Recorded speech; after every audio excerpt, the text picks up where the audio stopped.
Всем привет и здравствуйте, дорогие друзья! Я сегодня делаю постное бездрожжевое тесто и буду жарить пирожки. Для начинки я взяла картофельное пюре.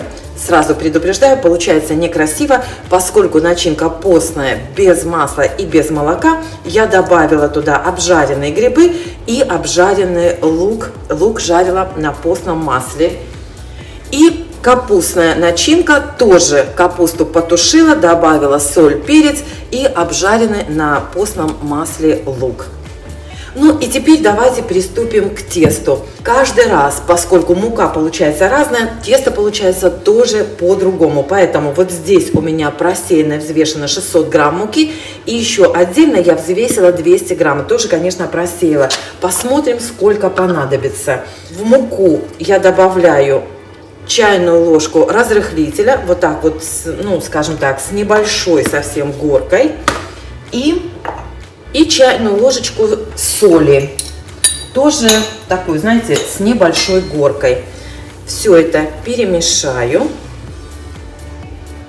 В середину волью 2 полные столовые ложки растительного масла и 300 грамм кипятка. И сразу буду размешивать.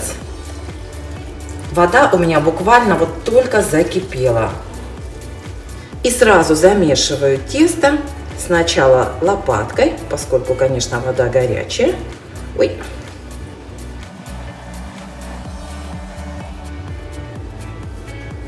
Продолжаю замешивать руками.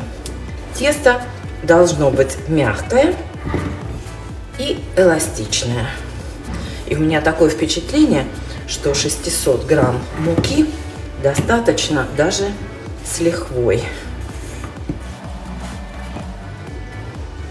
Выкладываю тесто на рабочую поверхность и начинаю вымешивать руками. Должно получиться однородное и гладкое тесто. Вот эти все комочки собираю. Муки добавлять не буду. То есть 600 грамм вполне достаточно. Как видите, тесто не липнет. Поэтому я не подсыпаю ни муку, ни даже масла не нужно. Эти все крошечки соберу. На вымешивание теста уйдет примерно 8-10 минут. Я замешиваю всего несколько минут. И вы видите, оно уже становится намного мягче и эластичнее. Вот так нажмите на тесто, и вы увидите, готово оно или нет. Как видите, оно еще прямо рвется. Значит, тесто еще не готово. Это заварное тесто, друзья. Из него отлично получаются пельмени, вареники, чебуреки можно делать. В общем, любая постная выпечка вот на таком тесте получается просто отлично. Можно делать сладкую выпечку постную из такого теста. В общем, универсальное постное заварное тесто. Ну вот, друзья, тесто намного стало мягче и эластичнее. Я его вот так сейчас соберу в комок. Оно слегка теплое, уже практически остыло. Положу его в пакет. Или можете просто плотно накрыть. И дам ему постоять минут 20. Ну что, друзья, давайте приступим. О, смотрите, мягенькая перестала. Прям мягкая-мягкая. Смотрите, какое тесто становится. Я поделю его пополам просто для удобства. Вторую половину убираю обратно в пакет. Этот кусочек округлю. И теперь раскатываю тесто толщиной примерно 5-7 миллиметров.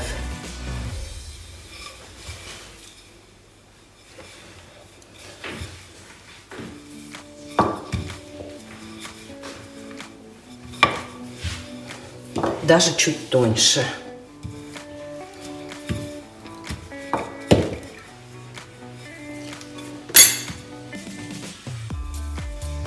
Нет, девчата,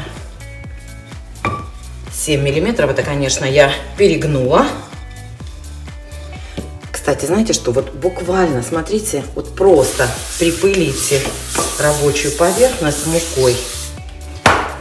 Просто будет раскатывать намного проще.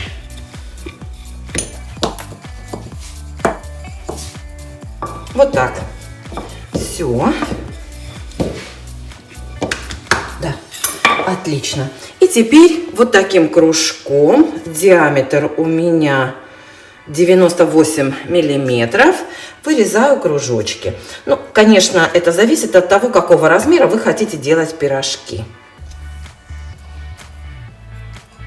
Девочки, кстати, это тесто отлично замораживается. Если кто-то хочет сделать двойную порцию, то можно тесто заморозить и сделать потом свежие пирожки.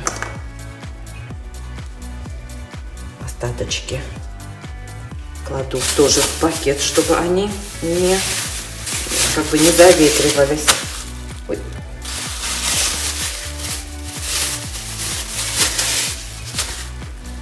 Все. Лепим пирожки, склеиваем, как обычно.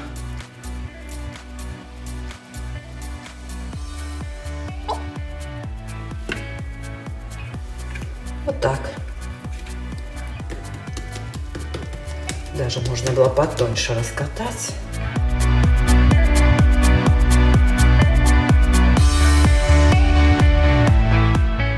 Я сейчас включу уже плиту, сковородку начну нагревать и будем жарить на горячем масле.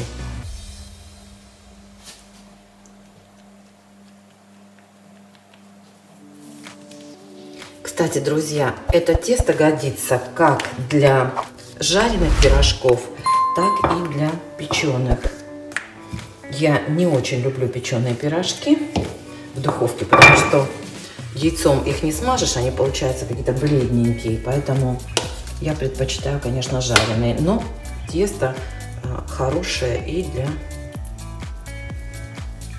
Если вы предпочитаете запеченные пирожки, то отлично подойдет тесто.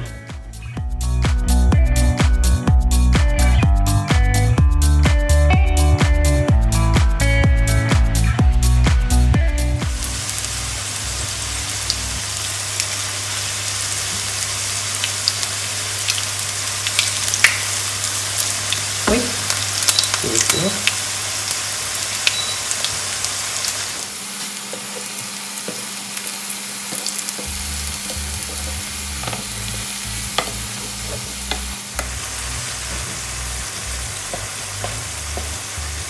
Вот так обжариваем до золотистого цвета.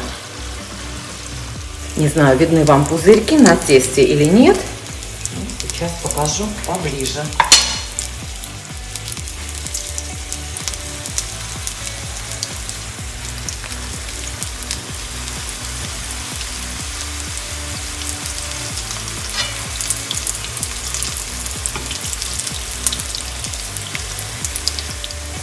Ребята, имейте, пожалуйста, в виду, что это тесто не дрожжевое. И так как дрожжевое тесто, оно не поднимется, и пирожки будут совершенно другими. Вот, посмотрите. Посмотрите, сколько вот тут пузырьков. Видите? Сейчас я... Ой! Горячие еще. Вот такие они внутри.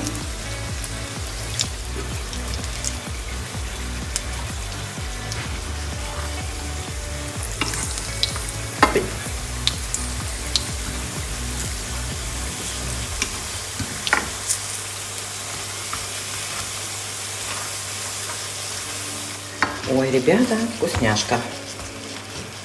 Сразу признаюсь, друзья, что я, конечно, погорячилась. Тесто нужно раскатывать тоньше. Примерно толщиной 2-3 миллиметра. Слегка присыпайте. Вот просто у меня силиконовый коврик, и на нем трудно такое тесто раскатывается. Так, если присыпать, то, конечно, намного проще. В общем, мне надо это купить скалку хорошую нужно купить. Что-то это вообще, что руки от нее болят. Да, толстая еще. Вот прямо совсем, прям, знаете, немножечко. Серединочка еще толстая.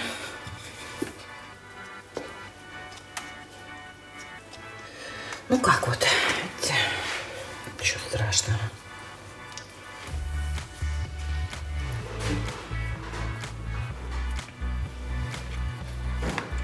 Попробовали с капустой. Такие жуки с картошкой не любят. Кто с грибами не хочет, кто с картошкой не хочет. Так, остальные сделаю с капустой.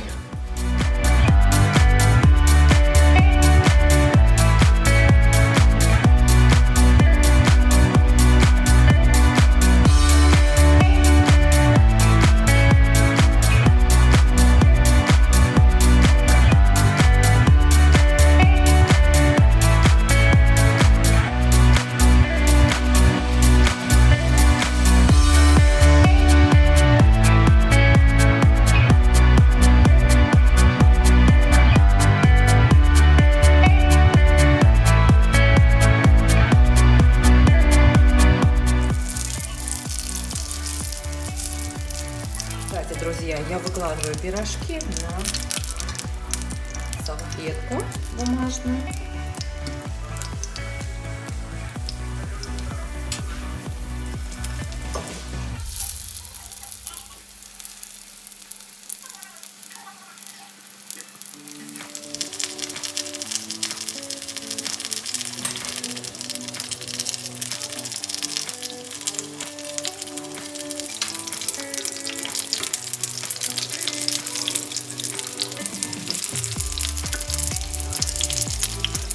Пирожки маленькие, такие прикольные.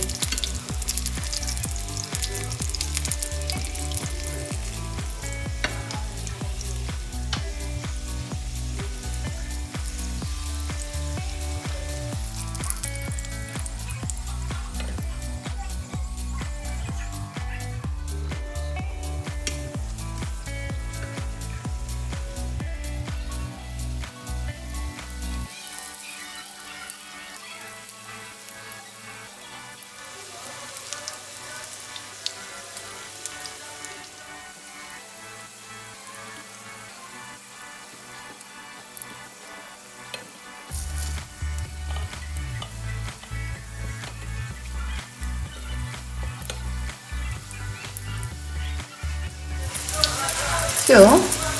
Ну вот, дорогие друзья, посмотрите, сколько пузырьков на пирожках. Вот вам, надеюсь, видно. Конечно, это не такое тесто, как дрожжевое. Пирожки не поднимаются так, как дрожжевые пирожки поднимаются. Они хрустящие, пока горячие. Когда остынут, становятся мягкими и нежными. Вот это с картошкой начинка. Видите, очень тонкое тесто получается. И так, а это у нас тоже с этим. Сейчас все порву. Вот, а это пирожок с капустой. Вот такие вот получаются. Они, видите, тоненькие, красивые.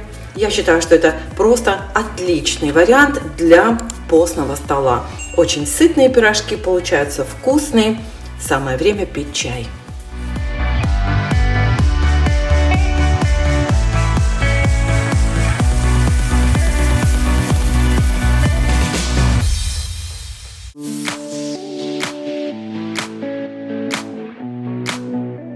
Кстати, друзья, забыла вам сказать, что у меня осталось немножко начинки и картофельной, и капустной. Капусту можно, конечно, съесть и так. Тушеную капусту, я думаю, все любят. А вот из этой начинки и даже из капустной начинки получаются отличные конвертики из лаваша, если их начинить вот такой картошкой с грибами или тушеной капустой. Можно эти конвертики обжарить на растительном масле, и будет обалденнейшая закуска к чаю. Вот и все. Всем пока!